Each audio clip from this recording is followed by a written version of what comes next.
Sebanyak 57 pengungsi Palu yang berada di penampungan Asrama Haji Sudiang Makassar kini akan kembali ke Palu dengan menggunakan jalur laut.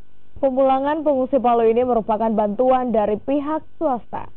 Setelah berada 2 pekan di penampungan pengungsi di Asrama Haji Sudiang Makassar, sejumlah pengungsi korban gempa Palu ini akan kembali ke Palu, Sulawesi Tengah. Meski sejumlah pengungsi masih trauma, namun mereka terpaksa harus kembali karena harus kembali bekerja di Palu. Para pengungsi ini akan dipulangkan dengan menggunakan kapal laut melalui Pelabuhan Soekarno-Hatta Makassar dan akan tiba di Pelabuhan Pantoloan Palu. Seluruh biaya keberangkatan ini merupakan bantuan dari pihak swasta. Soalnya nggak bisa tidur selama di sana, nanti di sini baru kayaknya tidur. Jangan bertendangi, tapi memilih untuk kembali lebih awal Karena pekerjaan suami kan, iya. pekerjaan suami yang mengharuskan. Nah, ini adalah ada orang yang tersentuh hatinya, sehingga mereka mau memulangkan ke Palu kurang lebih 63 orang.